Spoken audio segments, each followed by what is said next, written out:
الذل ما يوقف، السودان ما يوقف. كل ما أقول ما في شيء راح يكون أسوأ من كده، يبقى أسوأ من الأول.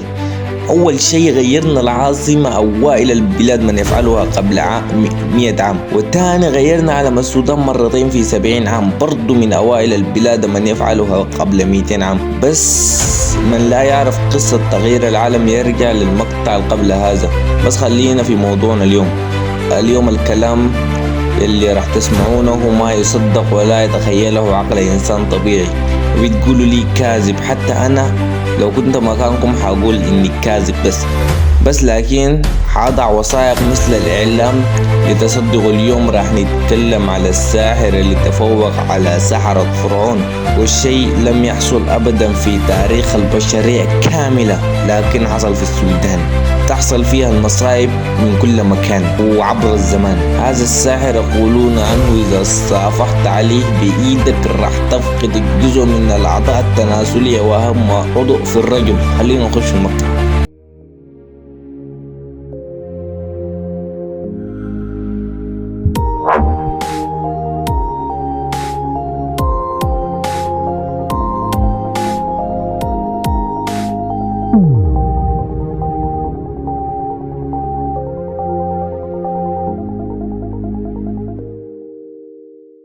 تبدأ الأحداث في مدينة القضارف التي تقع شرق السودان.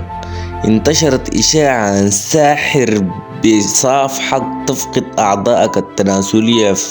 في الأول ما في شخص اهتم، هو خبر حقيقي. بس في عز الليل ووسط السوق، الضحية المسكينة كان يجهز لزواجه وفرحان، بس ما كان بيتوقع ظهور مصيبة وما يقدر يتزوج مرة تانية. الساحر المجنون والضحية المظلوم. للأسف قدره كان مكتوب كده. تقابلوا والساحر سلم عليه ومد ايده، والضحية بكل حسنانية وبراءة صافحه، وما عرف هذه كانت نهاية رجولته. فجأة حس شيء غريب في جسمه وتفقد جسمه، وكان رأى أن جهازه انسرق. للأسف والساحر قال يريد 5 مليون جنيه سوداني ليرجع، والمسكين كان يجهز لزواجه وما يملك فلوس، وهذه كانت أول ضحية. عندما الشيء هذا انتشر استطاعت الشرطة القبض بالساحر، والشيء هذا انتشر بكثرة في مواقع التواصل الاجتماعي بسبب فيديوهات الشعب السوداني على التيك توك. خلينا نشوف بعض الفيديوهات.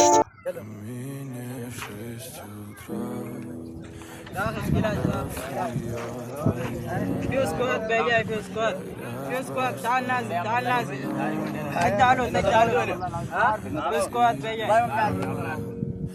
بيجي سكواد بيجي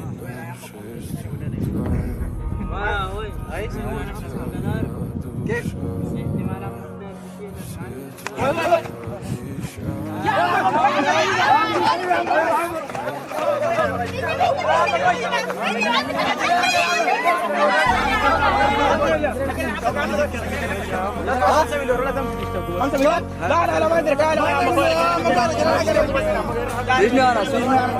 والله تمثيلكم جميل وأي حاجة، لكن بس دقيقة شوفوا هذه التقلص الشخصية من حتى الشيخ الأصلي ما عمل كده. كيف يعني فكرتوا بالفكرة دي؟ أنا وطالب من صنع هذا الفيديو الآن وطالب به الآن. الشيخة دي زي ما قلت لكم بتيجي تسلم عليك يا بنتن.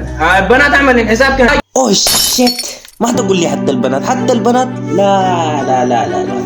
هذا يحتاج مقطع آخر، عشان كده ما ندخل المقطع الأول في المقطع الثاني، وخلينا نعمل إن ما شفنا شيء.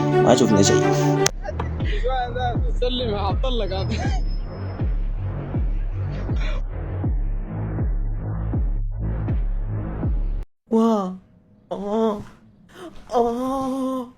لا قلبي مش قادر Can I get your autograph? Been following you for a long time. Sign right there. You are no bounty hunter. You are Death.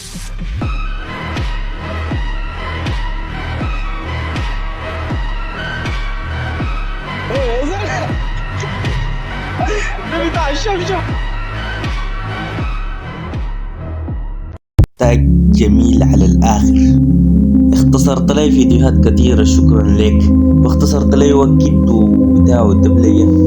وأخيرا وصلنا إلى نهاية الفيديو. إذا عجبك ما تنسى اللايك والاشتراك، وسلام سلام سلام. You always in the mood. I'm acting brand new. I ain't trying to tell you what to do, but try to play it cool. Really, I ain't playing by your rules. Everything will better with a view. Why you going in the mood? So I'm acting brand new. I ain't trying to tell you what to do, but try